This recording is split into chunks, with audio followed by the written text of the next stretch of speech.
This is Algebra 2, Lesson 7.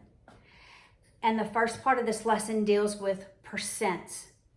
And it's in word problems. So anytime they ask what percent, you're writing P over 100. Because if you don't, then it ends up being in decimal form and you have to convert it back to percent. The textbook encourages you to draw the picture. I do not require you to draw the picture, okay? What I require is you're able to read the problem and you're able to write an equation, okay? So remember, we write as we read. So I'm on page 46. If you can follow along with me, we're going to start in lesson 7.1. Remembering we're going to have equations. We're ending up going to have a denominator. And we eliminate denominators when we have an equal sign. Okay? All right, so look at 7.1. 18 is 20%. That's how we're writing every value that has 20 in it. Percent, okay? 20% of, I'm multiplying, what number? I don't have to eliminate because it's multiplication. I can simplify that. I can say 18 is 1/5 in, and we do not, that's a bad looking 5, isn't it? We don't divide fractions. Normally, a value times a variable, we divide by the coefficient to move to the other side. But we don't divide by fractions. We multiply by the inverse. So I'm going to multiply by 5 over 1. That's just multiplying by 5. So the value is 18 times 5. I believe that's 90. 90 is the number. See, I didn't even have to use my calculator. Okay? Anytime you have the word percent, you're always putting it over 100. Because if I would have just written 20, I would have divided 18 by 20. I would have needed to convert 20 to a decimal point to 0. So anytime you have percent, you're writing it over 100, okay? Look at example 7.2 on the top of page 47. 1500 is what percent, I'm writing that, of multiplying 250. All right? First, I am going to divide by 250 on both sides.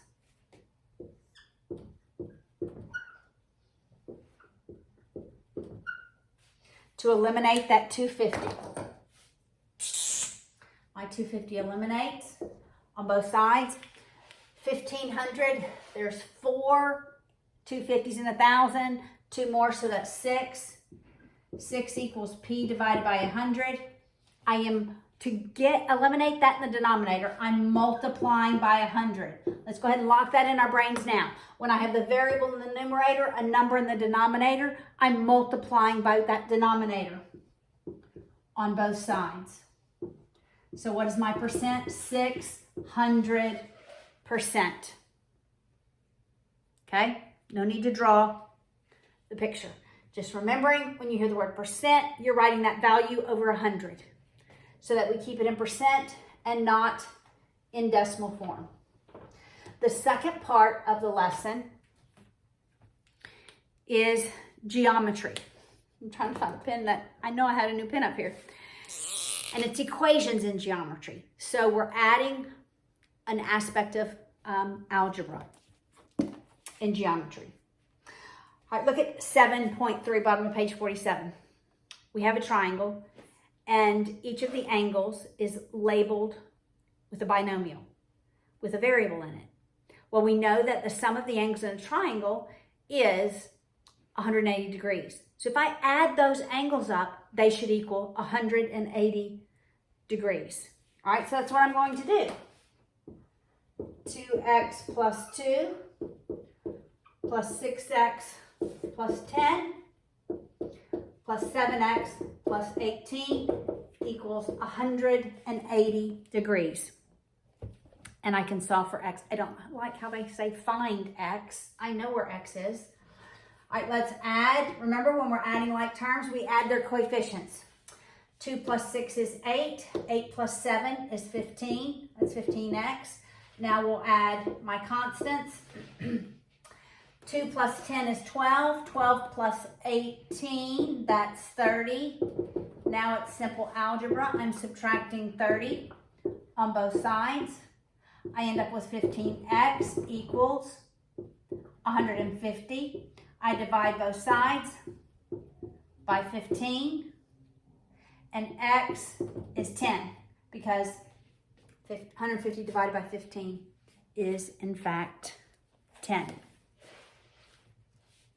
Okay, I'm just looking at my geometry and I am solving for the value of x. Look on the top of the next page, 7.4. All right, I now have 4 parallel lines, 1 transversal. This one is 4x plus 33. This one is 3x. I have to decide how they are related. All right, so I look at corresponding. Those would all be the same. All those angles would be the same. I can look at vertical. All those angles are the same. Remember, I said there are only 2 angles in every one of these drawings. So these are not equal, therefore they are supplementary. The sum of those angles has to be 180. So I just do 4x plus 33 plus 3x equals 180.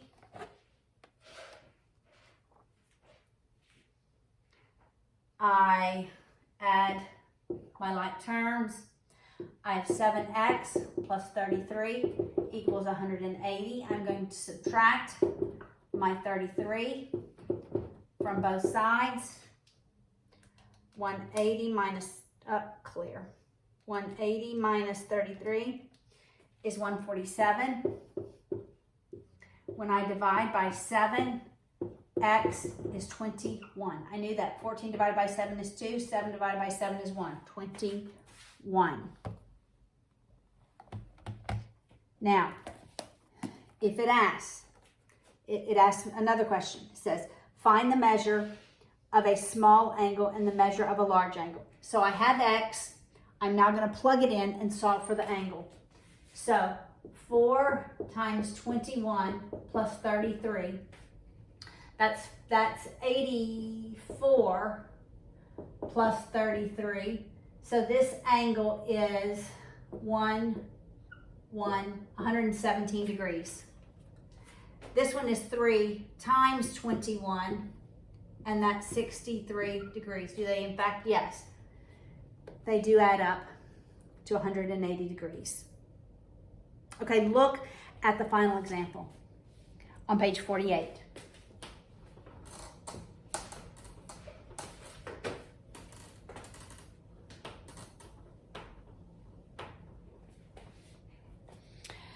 Okay, the measures, and they have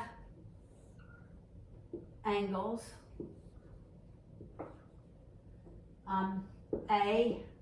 There's one more, huh? B, C, and D.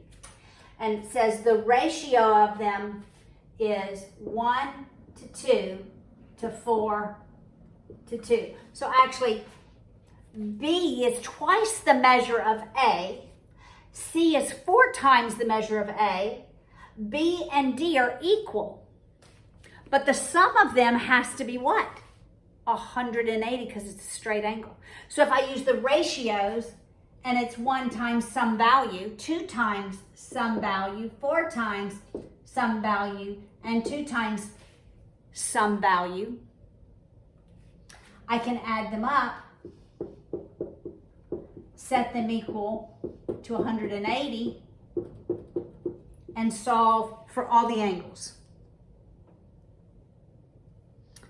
All right, so we'll have to solve for all the angles. All right, so that's 4 and 4 is 8, and 1 is 9. 9x is 180, dividing by 9. X is 20, right? X is 20, yes. Now, this is 20 times 1. So what is A? A is 20 degrees. I'll write it in a different color. B's angle, although it doesn't look like it, does it, in my drawing, is 20 times 2. So B is 40 degrees. D is 40 degrees as well. C is 4 times 20, which is 80 degrees. And the sum of those is 180.